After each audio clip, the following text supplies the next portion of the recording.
Oh, it's happening. It's happening. The star gods are coming. Look busy. The warrior bioform onslaught takes the Leviathan starter set and says, hey, buy some Tyranid warriors. Buy lots of Tyranid warriors and then attach your Neuro Tyrant and your Winged Prime to those units, and then they become better and it works together with the rest of the army. The Tyranid warriors are there to support the Termagants and also do quite well themselves.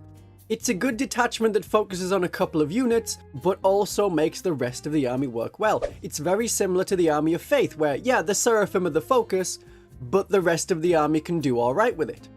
But it goes much more into the, yeah, you need Tyranid warriors. So many stratagems are all about the Tyranid warriors, but some of them can be used not on Tyranid warrior units.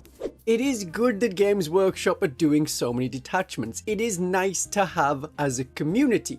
And so far, the detachment we've seen look alright. There is nothing crazy, there is nothing unusable.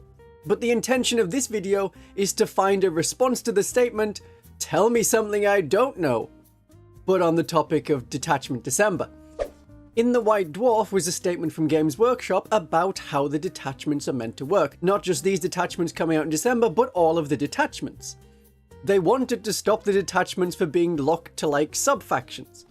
In 8th and 9th edition especially, the special rules for playing an army one certain way were tied to the theme of that sub-faction. There were bonuses to heavy weapons for the Imperial Fists, with the understanding that you were going to play the Imperial Fists, but that isn't so great for Games Workshop, because if you've picked a chapter of Space Marines, or the sub-faction of any other faction like a Craft World for the Eldar, you are probably only going to buy units that are related to that sub-faction and their way of playing. And then you paint them up in that colour, and then yeah, you may have a lot of Marines with jump packs, but you're not playing Blood Angels, so you don't really bother with them. They're painted yellow, they're going to be in the Imperial Fist sub-faction with the sub-faction rules. An important part that I like is that Games Workshop wanted to reduce the complexity. Fine, that is okay. You can go either way on complexity. It can be high complexity and people can like that. It can be really easy to understand and other people will like that. But reducing the amount of information you need to remember is great. So many times in 9th edition I would forget one of the 3 parts of my sub-faction rule. Or forget that, oh yeah, because I'm this sub-faction I also get more stratagems than before, and even more enhancements are an option. So a reduction in that is really nice. If you have one detachment you really like playing, say this new warrior detachment is perfect for you because you have so many Tyranid warriors and like a relatively balanced Tyranid army, but the Tyranid warriors are there. It's going for the theme of, yeah, this is a synapse creature. It commands the other creatures. If you like that style, this may be the only detachment you ever play, in which case you only need to remember these 6 stratagems and the core stratagems. That's it. It doesn't matter what the Crusher Stampede can do, it doesn't matter what the Unending Swarm can do, you don't care. You don't need to remember their rules. And detachments are there to emphasize one particular theme of the army, which, in theory, all of the existing sub-factions should do already. People are not going out to play one particular Space Marine chapter that is a lot like the Ultramarines, basically the same as the Ultramarines, but they're not Ultramarines. People aren't doing that. You could just play Ultramarines instead.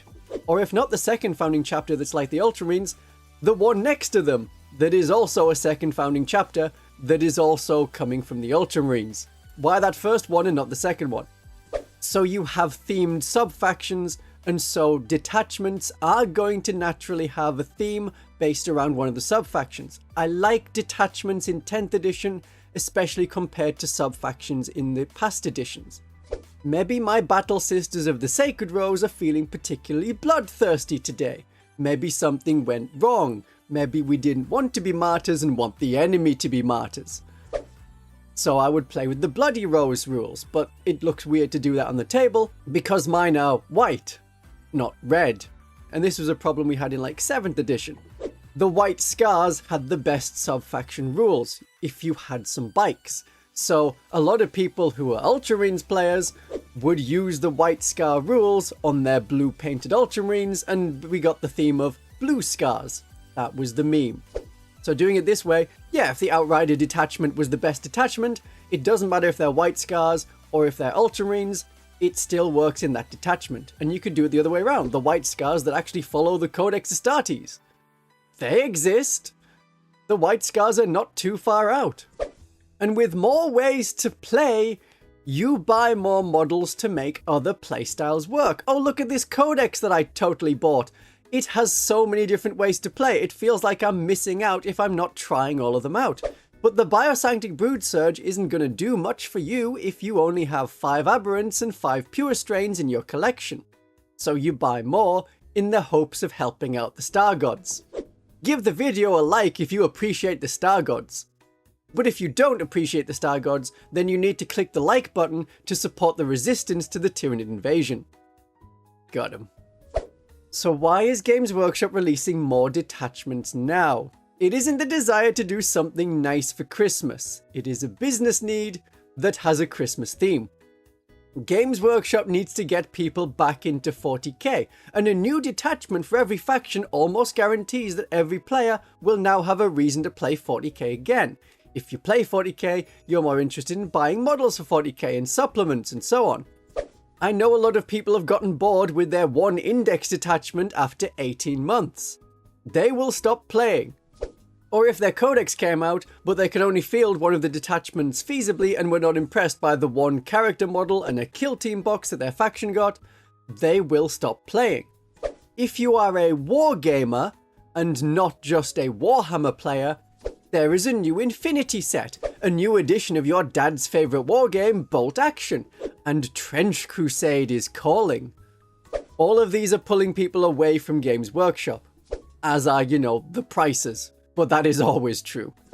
So detachments are a relatively cheap way for Games Workshop to say, hey everyone, come back to 40k.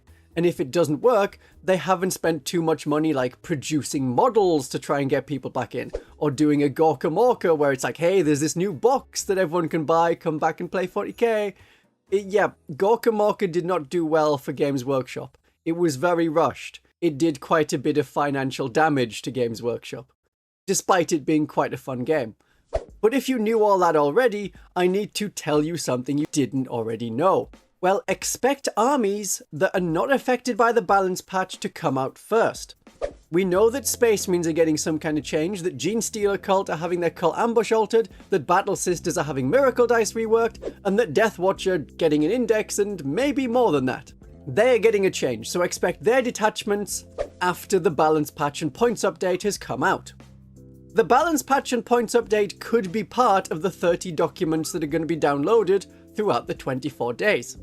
We have already seen downloads for Lieutenant Titus, and I have a video explaining what Lieutenant Titus does. Is he a viable alternative for a regular Lieutenant? What if you just want sustained hits and lots of chainsword attacks? I don't know if he counts as one of the downloads. But we also know that every faction is going to get a detachment, and we know that the Space Marine supplement codices will get a detachment because we've seen the Dark Angels. You may not also know that some of the coming detachments have had names leaked, like the Star Shatter Arsenal.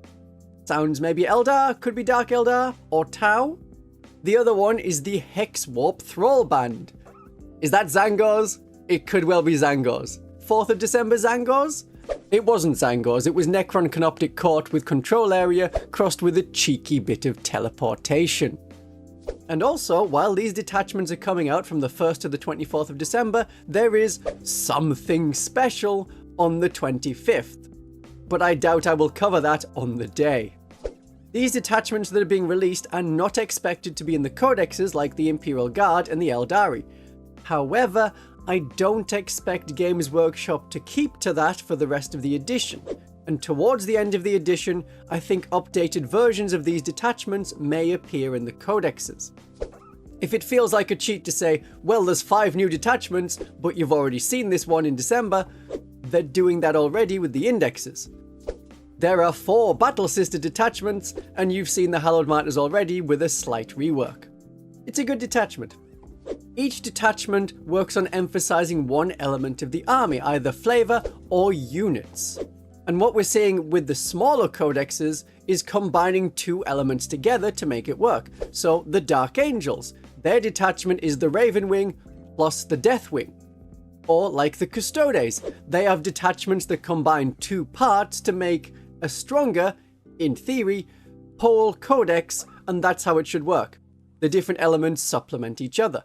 Let's hear what a Sister of Silence has to say about this.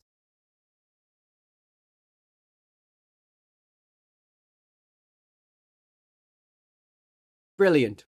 So with the Dark Angels, the Ravenwing shoot, and then Deathwing get +1 to wound when they shoot at the target. You don't want to pick Terminators to do this. They are in a difficult place of having decent shooting and good combat, and coming from reserve, even with a +2 to the charge, you don't want to shoot and fail your charge from causing casualties.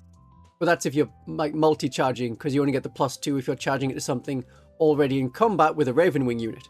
So charge with your Ravenwing units first. Assault Terminators may be preferred for all Space Marine players over the regular Terminators. But Land Raiders and Dreadnoughts are also Deathwing, so they will love +1 to wound. Anti-infantry guns like assault cannons are now wounding tanks on a 4+. So you can, while we're waiting for our own detachments of Genestealer Cult, Adeptus Auroritas and the Death Watch, you could make your own detachment based very much on these rules. You can see this Dark Angels detachment and want to combine Genestealer Cult Atalan Bikers and Acolytes or Aberrants or some other keyword like Pure Strain Genestealers. The bikes pin down and abduct people for the Genestealer Kiss, that can be the theme. Getting +2 to charge is awesome, but especially with an army coming from reserves like the Genestealer Cult and like the Deathwing Terminators would be. I'm also noticing a trend across other detachments. We are seeing more enhancements that allow characters to join units they otherwise can't. There isn't going to be a, well, any character can join any unit, because I would be adding an Imagifier to Repentia so that Repentia are going around with a 2+ armor save. But we have seen in the Penitent Host that a Canoness or Palatine or Priest can join Repentia as an enhancement. In the Warrior Bioform Onslaught, a sort of alternate in theme to the Unending Swarm in that phase of consumption, the Synaptic Tyrant enhancement lets a Neuro Tyrant join Tyranid Warriors to give the unit +1 to hit. While we're waiting on our detachments, I have other videos that I'll be releasing soon. This is what I predict for the other detachments that haven't come out, and if you have predictions of your own, please leave them in the comments of that video. My darlings and viewers, have a great day in Detachment December.